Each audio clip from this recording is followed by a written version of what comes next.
Hola David y a los Hola. demás, bienvenidos al episodio 8 de Líneas Rectas. Hemos estado en Génesis en los primeros 5 episodios y luego en el episodio 6 comenzamos con el Evangelio de Juan. Y hemos hecho 2 y en el último episodio estuvimos viendo la importancia del número 7 y 7 discípulos, 7 fiestas, declaraciones, testigos, etcétera, etcétera. Y en este episodio queremos arrancar con otros 7 ya para un poco terminar este tema, pero es significativo porque es un tema muy grande, el de los 7 yo soy. Y además, este Va a episodio... coger esta sección. Uy, perdón, que tenemos un poco de problema de conexión ahí. Además, hoy es un día curioso porque nosotros estamos completamente desubicados. Andrés, Sí, ya. ¿dónde te encuentras tú? Yo estoy en Washington, al oeste, al extremo oeste de los Estados Unidos y al norte. Y yo me encuentro también en los Estados Unidos, pero en el este, en el otro extremo. Estamos en casa de nuestro hijo David y pues contentos de pasar unos días y esta semana, Dios mediante, viajamos para volver a casa otra vez. Así que Bien, bien, bien. bien. Pues también aprovecho para recordar que se puede suscribir al canal en YouTube y así cuando lanzamos un nuevo episodio se puede conectar y ver este nuevo episodio. Bien, pues Y vamos a... también, y también siempre que si pensáis si pensáis en alguien que pueda beneficiarse de ello, pues enviarle el enlace, evidentemente. Correcto. Si puede ser de bendición, adelante. Muy Bien. bien, muy bien. Bueno, como decías, Andrés, habíamos hablado de los 7, de todas las veces que encontramos el número 7 en Juan, y hoy queríamos arrancar con el yo soy, esa frase yo soy. Realmente es precioso cuando vemos estas enseñanzas. En el capítulo 6, el Señor está hablando en el contexto de la alimentación de los 5.000 y decía que venían precisamente para comer, para tener pan. Y decía, pero hay algo mucho mayor que el pan, incluso mayor que el maná que Dios envió a su pueblo. Y ese es el Señor Jesús, que es el gran yo soy, el pan de vida, el pan que da vida realmente. Luego después en el capítulo 8, en el contexto del ciego, el Señor sana a un ciego y el Señor empieza a hablar de que los fariseos están en tinieblas, como si estuvieran ciegos ellos. Y sin embargo, Jesús dice que yo soy la luz del mundo. Qué bonita enseñanza, ¿no? El que me sigue no andará en tinieblas, no tendrá la luz de la vida. Vaya promesa del Señor, ¿no? En el mismo contexto realmente, en el capítulo 10, hay dos imágenes. Tenemos primeramente, él dice, yo soy la puerta de las ovejas, ese pensamiento de él es la entrada. Curiosamente, al ciego le habían echado de la sinagoga. Él, de alguna manera, pues deja de tener los derechos, privilegios de ciudadanía del pueblo judío porque había seguido a Jesús y el Señor empieza a hablar de otro redil, que no es el pueblo de Israel. Y ahí Él tiene ovejas que va a traer a ese redil. Y nosotros empezamos a comprender algo más sobre el pueblo de Dios y el Señor es la puerta de entrada para ese redil. Y en ese mismo contexto, Él dijo otro, yo soy el buen pastor. Cualquier judío escuchando estas palabras, pues enseguida tenía que entender esa enseñanza sobre Jehová es mi pastor, nada me faltará. Y ahora vemos a Jesús que Él es el buen pastor de las ovejas, que incluso pone su vida por las ovejas. Vemos eso y decimos claramente, eso es una referencia a la cruz, donde el Señor Jesús pondrá su vida para salvar a todo aquel que cree en Él. Adelantando un poco más al capítulo 11, después de la resurrección de Lázaro, recordamos cómo Jesús pregunta a María y a Marta, las dos, si creen. Y ellas dicen que sí, que creo que al final resucitará. Pero el Señor dice esta palabra: yo soy la resurrección y la vida. El que cree en mí, aunque esté muerto, vivirá. Y algo mucho mayor que la resurrección de Lázaro tiene el Señor en mente, y eso es ese momento en que nosotros estaremos ya en su presencia para toda la eternidad. Y tenemos, llegando al capítulo 14, el aposento alto. El Señor se presentó como el camino, la verdad y la vida. Nadie viene al Padre. Los discípulos preguntan: ¿a dónde vas? Y él dice: tú sabes a dónde voy y sabéis el camino. Y pregunta: pero no sabemos el camino. Y dice: yo soy el camino. Una vez más, igual que es la puerta, Él es el camino, la verdad y la vida. Nadie viene al Padre si no es por Él. Y la última imagen que tenemos es en el capítulo...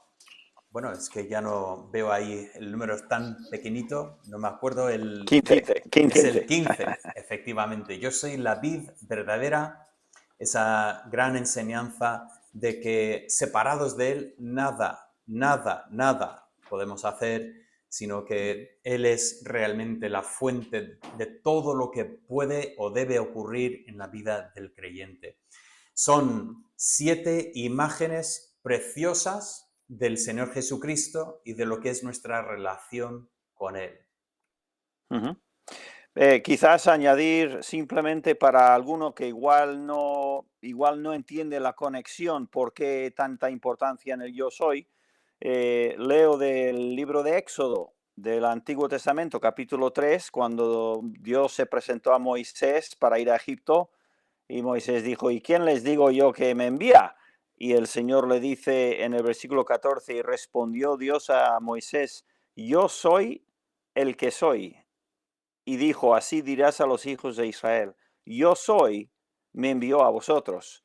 Entonces, cuando el Señor Jesús tan claramente coge esta frase, este verbo, y lo aplica a sí mismo, está clarísimo lo que está haciendo, ¿no? Efectivamente. Y eso me lleva a un octavo yo soy y un posible noveno, que un poco Sí. rompe el esquema que estamos comentando de los 7, pero qué bonito cuando ese enfrentamiento en el capítulo 8, el enfrentamiento con los fariseos, y el Señor dice: Abraham se gozó de ver mi día. O sea, ese pensamiento de que Abraham estaba esperando ver el día de Jesús.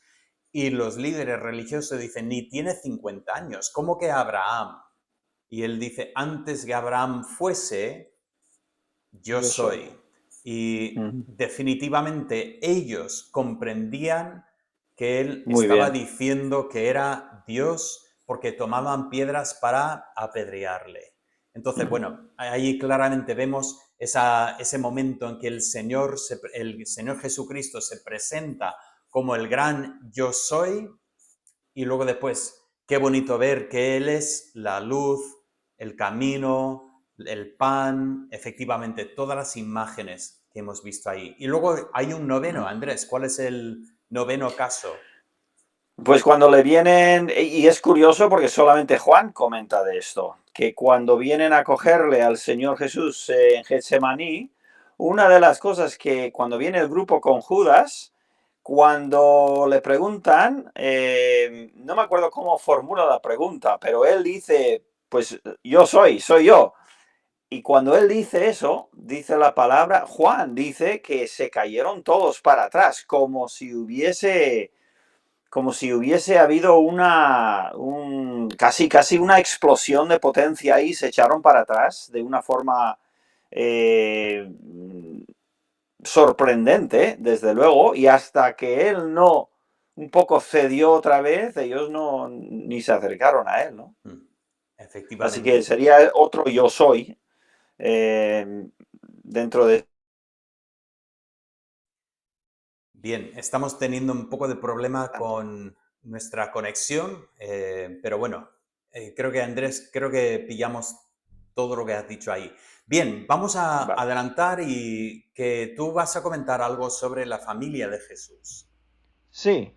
En el Evangelio de Juan, bueno, primero tenemos el hecho de que Juan es el autor, es el discípulo amado, ¿no? Es el discípulo que más, quizás más cercano estaba o era del Señor Jesús. Y entonces nos relata cosas a veces que ningún otro nos dice nada, ninguno de los otros apóstoles comentan o de los evangelistas, digamos. Y es curioso que en el Evangelio de Juan hay tres pasajes que nos hablan un poco acerca de la familia de Jesús. Primeramente está en el segundo capítulo, el versículo ese, o el pasaje tan conocido de las bodas de Caná, donde aparece así de sorpresa, aparece la madre de Jesús. Están en una boda, está Jesús y sus discípulos. No veo nada de los hermanos de Jesús, solamente veo a María. Que yo sepa, no sé, en el versículo 12 comenta de los hermanos, pero bueno, en la conversación entra solo María. Y María le dice, oye, que no hay más vino y tal y cual, y es Sí. el famoso primer milagro, ¿no? El texto comenta que María estaba ahí y Jesús y sus discípulos fueron Mm, convidados, invitados. sí. Interesante, no Mm. menciona el resto de la familia de Jesús, efectivamente, pero No, pero al final sí que dice en el versículo 12, dice, después de esto descendieron a Capernaum, él, su madre. Entonces, no sé, quizás estaban por ahí, no sé, no lo deja claro.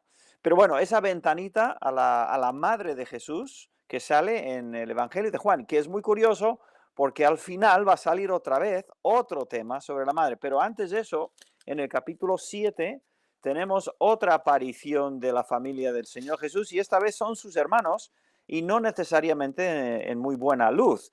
Se encuentran en el versículo 3 del capítulo 7, sus hermanos le dicen, sal de aquí y vete a Judea para que también tus discípulos vean las obras que haces, porque ninguno que procura darse a conocer hace algo en secreto. Y el versículo 5 dice, curiosamente, si no es por eso, no lo sabríamos. Dice Juan, porque ni aun sus hermanos creían en él. Y entonces el Señor Jesús no tenía el apoyo en absoluto de sus hermanos. De su madre diríamos que sí, pero de sus hermanos no. Curiosa ventanita a su familia. Y luego, finalmente, en el capítulo 19, ya al final del Evangelio, pues nos sale esa conversación entre el Señor Jesús estando en la cruz, siendo crucificado, hablando ¿con qué discípulo? Con el discípulo amado y con el autor o el escritor de este evangelio. Y entonces dice, estaba junto a la cruz de Jesús su madre y la hermana de su madre, María, mujer de Cleofas y María Magdalena, cuando vio Jesús a su madre y al discípulo a quien él amaba, que era frase describiendo a Juan mismo, que estaba presente, dijo a su madre, mujer, he aquí tu hijo. Después dijo al discípulo, he aquí tu madre. Y entonces ahí vemos como el Señor y Juan nos lo relata, que el Señor honró a su madre en la primera ocasión en las bodas de Caná. Casi parece que él no quería realmente hacer un milagro, pero su madre le puso en esa situación y él honró a su madre, aunque le dijo un poquito que todavía no era su hora, pero le honró en esa manera. Entonces, muy interesante la familia de Jesús en el Evangelio de Juan. sí, y a veces en traducción nos cuesta un poco porque cuando él dice a su madre, mujer, Así, mujer, sí. ese nos suena muy fuerte y no obstante Mm, es importante notar que en muchísimas ocasiones Jesús habla así con personas y desde luego notamos que desde la misma cruz habla con su madre de la misma forma. debemos entender que no es una frase despectiva, como podría Sí, no es falta de respeto. igual sonar en castellano, sino más bien pues una expresión de formal para decir Ujú. señora, más o menos en esa dirección. Y siempre se puede también entender que es Dios el que está hablando con ella. Entonces, pudiera ser por ahí también que hay algo igual anda por ahí. Muy bien. Muy bien, pues yo quería comentar dos textos de Juan que son pues curiosos, importantes. El primer texto voy a poner aquí en pantalla y voy a leer de la nueva traducción viviente. Ahora, esa no es mi traducción favorita, pero si estás leyendo o si miras la nueva traducción viviente, en el capítulo 5 de Juan vas a ver algo curioso. Si podéis notar ahí en pantalla, después Jesús regresó a Jerusalén para la celebración de uno de los días sagrados de los judíos. Dentro de la ciudad, cerca de la puerta de las ovejas, se encontraba el estanque de Betesda, que tenía 5 pórticos cubiertos. Una multitud de enfermos, ciegos, cojos, paralíticos estaban tendidos en los pórticos. Ahora, si estás mirando los versículos, verás que acabo de leer el versículo 3 y el versículo siguiente es el 5. Y si miras la nota, dice algunos manuscritos amplían el versículo 3 y agregan el versículo 4, esperando un determinado movimiento del agua, porque un ángel del Señor descendía de vez en cuando y agitaba el agua. Y la primera persona que se metía en el agua después de que se agitara quedara sana de cualquier enfermedad que tuviera. Bueno, igual nos suena esos versículos, porque si miramos, por ejemplo, en la Reina Valera, vamos a ver en el texto ese mismo pensamiento. Ahora, noto que, por ejemplo, si vamos a una traducción un poco más conservadora, la Biblia de las Américas, notamos que ahora sí que vemos el versículo 4, aunque tenemos una nota al pie de página que pone los manuscritos más antiguos no incluyen el resto del versículo 3 y todo el versículo 4. Entonces, yo quería comentar un poco sobre esto. Es verdad que hay manuscritos en griego que efectivamente no tienen esa última frase del 3 y el 4. Pero tenemos que tener mucho cuidado con esa situación, porque no significa, por lo tanto, que eso no estuviera en el texto. Significa que los manuscritos del siglo III, y tenemos que recordar que, o mejor dicho, los manuscritos del siglo IV, eso significa que, ¿qué pasa con los manuscritos del siglo III, siglo II, siglo I? Y es un argumento un poco peligroso de decir, bueno, eso se añadió más tarde, porque realmente lo que podemos entender es que igual en algún momento, sobre todo en Alejandría, en la parte norte de África, pues empiezan a tener Biblias sin este texto, ¿vale? Yo lo quiero comentar un poco para sencillamente decir, no estoy dispuesto a saltar a decir eso no estaba en la Biblia. Estoy dispuesto a reconocer que hay manuscritos antiguos que no tienen este versículo, pero no necesariamente que por ese motivo tenemos que descartar ese pasaje como original.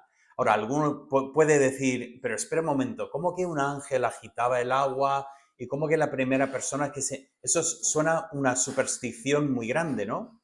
Y bueno, lo que podemos decir en cuanto a eso es, lo que Juan está relatando no es necesariamente lo que efectivamente estaba pasando, sino más bien lo que se creía las personas paralíticas, enfermas que estaban ahí presentes. Efectivamente, ellos creían que el ángel se movía el agua y solo el primero en meterse podía ser sanado. Y Jesús viene, obviamente, en medio de esta situación y sana a un paralítico que jamás podría haberse metido en el agua para recibir quizás una sanación de un supuesto ángel. Así que quería comentar este pasaje, pero en la misma luz, sí, Andrés, sí quería decir algo. Bueno, No, simplemente que no me, no tengo ningún problema yo con que eso sucediera. Es una cosa extraña, pero no viola en ningún sentido, viola ninguna doctrina ni nada parecido. Entonces yo no es, no estamos hablando de que, o sea, no se puede sacar de ahí salvación por obras o algo así. Eso es me parece exagerado. Simplemente no sabemos y a veces hay cosas que no entendemos del todo. Puede que salga a la luz algo en el futuro, pudiera ser. Lo que está claro es que un día sabremos, ¿no?, cuál es la verdad. Y en este momento pues hay algunas dudas al respecto, como a veces en algún sitio que otro en el Antiguo Testamento, los libros de Samuel y Reyes, hay algunas cosas ahí que decimos, pero ¿cómo estos números no cuadran? ¿Cómo puede ser? Cuadran, pero nosotros no sabemos cómo. Sí, efectivamente. Y yo quería pues comentar en el mismo tema lo que ocurre, lo tengo aquí en pantalla, en Juan 7:53 hasta el 8:11. Y aquí he vuelto a poner la Biblia de las Américas porque aunque vemos ese texto en la Biblia, vamos a ver una nota al pie de página que dice los versículos 7:53 hasta el 8:11 no aparecen en los manuscritos más antiguos. ¿Qué está pasando en esta historia? Pues ahí tenemos esa historia famosa de la mujer que ha sido pillada en adulterio y la traen ante Jesús. Y así tenemos esta historia tan interesante, ¿no? Jesús se agacha, escribe en el suelo, no nos dice Juan qué es lo que escribe. Ha habido pues, muchos comentarios sobre posiblemente lo que escribiera. Yo personalmente creo que empezaba a escribir los 10 mandamientos y luego, claro, le Seguro. quieren pillar por haber violado ese sexto mandamiento, o el séptimo me parece que es. Pero, ¿y qué de los otros Es el sexo. mandamientos? Quién es el que es libre de culpa en cuanto a todo esto? Bueno, ¿qué podemos decir en cuanto a este texto? Bueno, primeramente lo que quiero decir es importante notar el progreso del pasaje. O sea, justo antes Nicodemo, y ahora vamos a hablar de Nicodemo en un instante, pero Nicodemo habla de que, oye, tenemos que escuchar a este y preguntarle, saber lo que, no podemos sencillamente, pues, acabar con él sin haberle escuchado primero.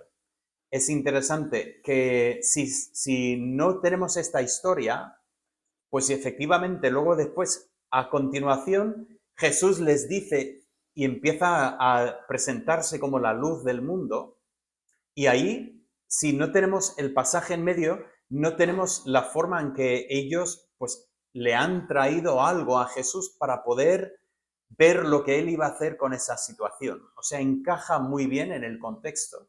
También quiero comentar que es verdad que hay manuscritos antiguos que no tienen esa historia, pero también es verdad que hay manuscritos antiguos que dejan un hueco vacío para la historia.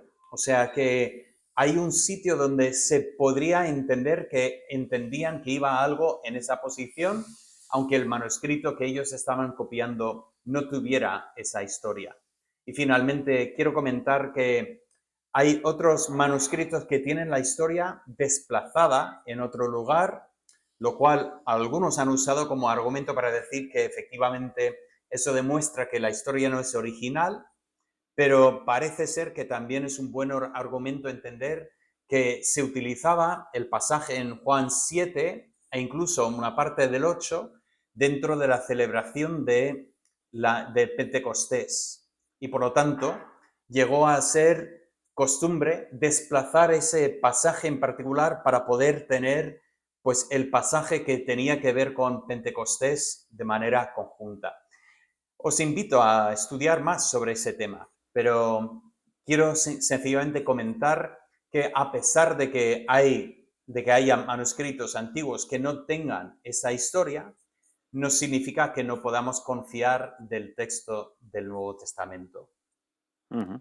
Muy bien, bueno, Además, Andrés, sí, Además, todo ese estudio de los manuscritos es muy complejo porque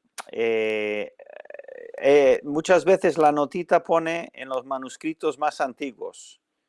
Bueno, ¿y qué? Pablo ya hablaba de doctrinas falsas abundando por todos lados cuando él estaba vivo todavía. Por lo tanto, si una de esas personas hace una copia de uno de los evangelios y no le gusta esta parte y lo deja fuera, por decir que es más antiguo no estás diciendo nada, porque las herejías van hasta el primer siglo. Entonces, ese argumento, cuando solo ponen eso de que los manuscritos más antiguos no lo tienen, vale, pero si en el primer siglo ya había todo tipo de ideas raras y erróneas, es fácil que hubiese manuscritos con errores que luego, evidentemente, cuando cogieron el canon de las escrituras, limpiaron nuestra Biblia de todo lo que era obviamente falso. Y la falsedad podía ir hasta el primer siglo. Así que el hecho de decir manuscritos antiguos para mí, eh, para mí abre una lata de gusanos, como decimos en inglés, decirlo así sin ninguna explicación. No Sí, sé si lo he dejado claro, pero sí, es un tema sumamente complicado y tenemos que entender que aunque no tengamos manuscritos más antiguos, tenemos copias de manuscritos antiguos. Por lo tanto, es muy complicado porque, claro, la fecha del manuscrito que tenemos en mano no necesariamente garantiza que realmente es una lectura original. Bueno, tema más profundo, pero quería por lo menos comentar estos dos pasajes y rápidamente decir algo. y sí, y muchos han estudiado a fondo esos temas y ellos han tenido muy claro que estaba o no estaba, los de los dos lados, Y los que, pero tengo que en decir, incluso concreto. los que dicen que seguramente no estaba en el texto original, casi todos dicen, pero todo suena perfectamente a Jesús Sí, y que no dudan de la veracidad de la historia. Así que, bueno, ya. yo quiero también hacer hincapié en que el texto es fiable, el texto de la Biblia que Ujú. tenemos es fiable y quiero comentar que, bueno, eh, el hecho de que no tengamos un manuscrito del siglo II que contenga esa historia no significa necesariamente que la historia Ujú. no es original o que no pertenezca al texto del Nuevo Testamento. Bien, Desde luego. podríamos ir mucho más lejos con ese tema, definitivamente. Pero bueno, Andrés, ibas a comentar algo sobre un personaje de Juan que es uno de tus favoritos, ¿no? Bueno, sí, favorito no sé, pero sí que me fascina. Eh, otra vez me, por usar el mismo verbo, me fascina como un hombre como Juan, pescador, sus propios enemigos espirituales le decían que era sin letras, sin estudios, no era erudito, no, no había estudiado cómo escribir. ¿Cómo puede él escribir un evangelio que es tan complejo y absolutamente lleno de joyas como es el Evangelio de Juan, que se ven en diferentes aspectos? Y uno de los aspectos es cómo él entrelaza en el transcurso de sus 21 capítulos, como lo tenemos ahora por lo menos, personajes que van saliendo y se esconden y salen otra vez y se esconden y salen otra vez. Y uno de esos es Nicodemo. Nicodemo, ese hombre famoso porque es una de las historias más conocidas de conversación del Señor con alguien incrédulo en cierto sentido, ¿no? Y tenemos el capítulo famosísimo, de Juan 3, que contiene el versículo más conocido de la Biblia, Juan 3:16, y todo es una conversación con un hombre importante, un maestro de maestros, un hombre de mucho poder, de mucha influencia, que viene de noche a hablar con el Señor Jesús porque evidentemente, aunque él no lo dice, evidentemente no quería ser visto consultando al Señor Jesús. Él era el maestro de Israel. Él tenía que tener las respuestas, no las preguntas. Pero No vemos en él. obstante, es curiosísimo que le llame Sí, rabí. O sea, sí, eso es. qué Sí, raro, ¿no? Que sí. Entonces, pues llega con esa pregunta, ¿no? Sobre el nuevo nacimiento, luego sale el nuevo nacimiento y tal. Y bueno, pues sale ese personaje tan interesante, tan fuerte, que imponente que es Nicodemo. Luego desaparece, así como sale, desaparece. Pasan los capítulos 4, 5, 6, se va armando oposición contra el Señor Jesús, los fariseos están alterando, se están enfadando, están ya queriendo atraparlo, ya capturarlo. Y en el capítulo 7 de Juan sale otra vez, sale alguien en defensa del Señor, eh, y cuando los alguaciles vuelven, los fariseos dicen, ¿y vosotros que habéis sido engañados también?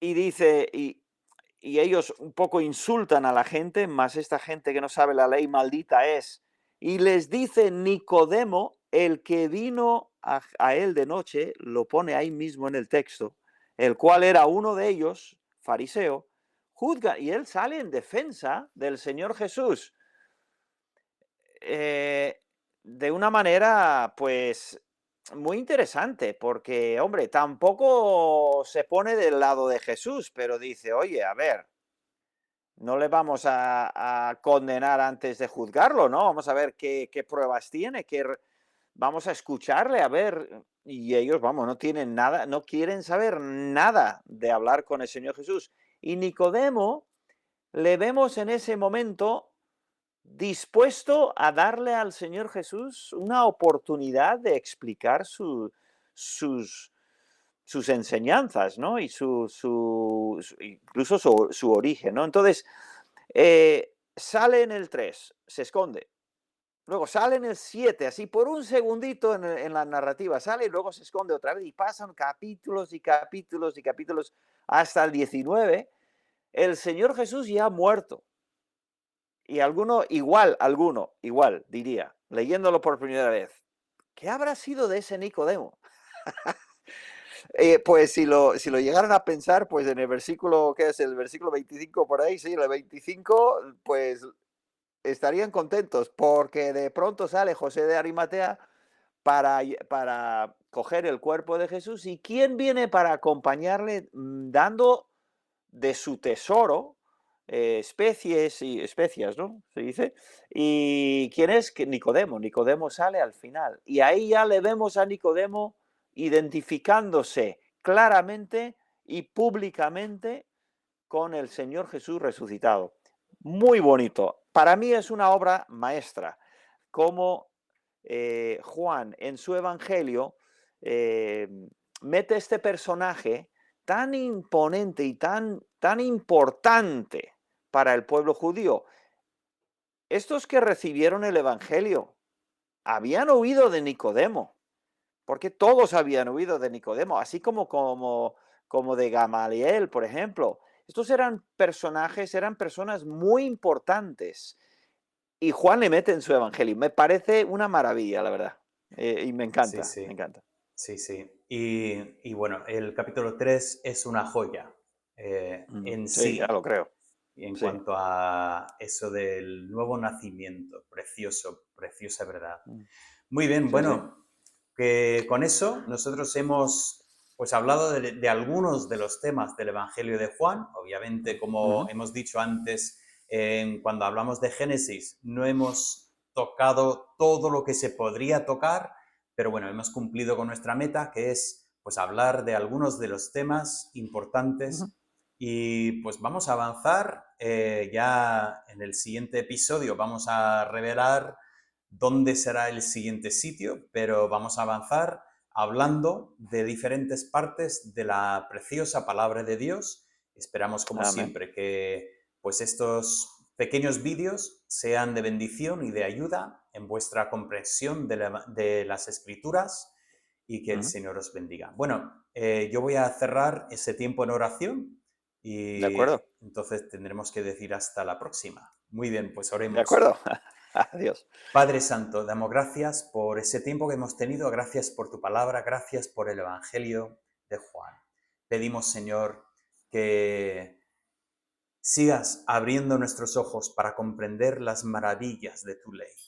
Y damos gracias por el Señor Jesucristo, que vino a esta tierra para vivir un ejemplo perfecto, pero para morir también y así pagar el precio por el pecado de la humanidad y para resucitarse también, para ser nuestro Salvador. Damos gracias por tu palabra, en el nombre de nuestro Salvador. Amén. Amén. Y así Así pues, que espero que la próxima vez que leáis el Evangelio de Juan, algunos de estos temas vuelvan a vuestra memoria y crezcan. enriquezcan Ahí está. vuestra lectura. Muy bien. Ahí Bueno, está. Muy bien, pues hasta luego desde Carolina del Norte. y agur desde Washington. Perfecto, que Dios os bendiga.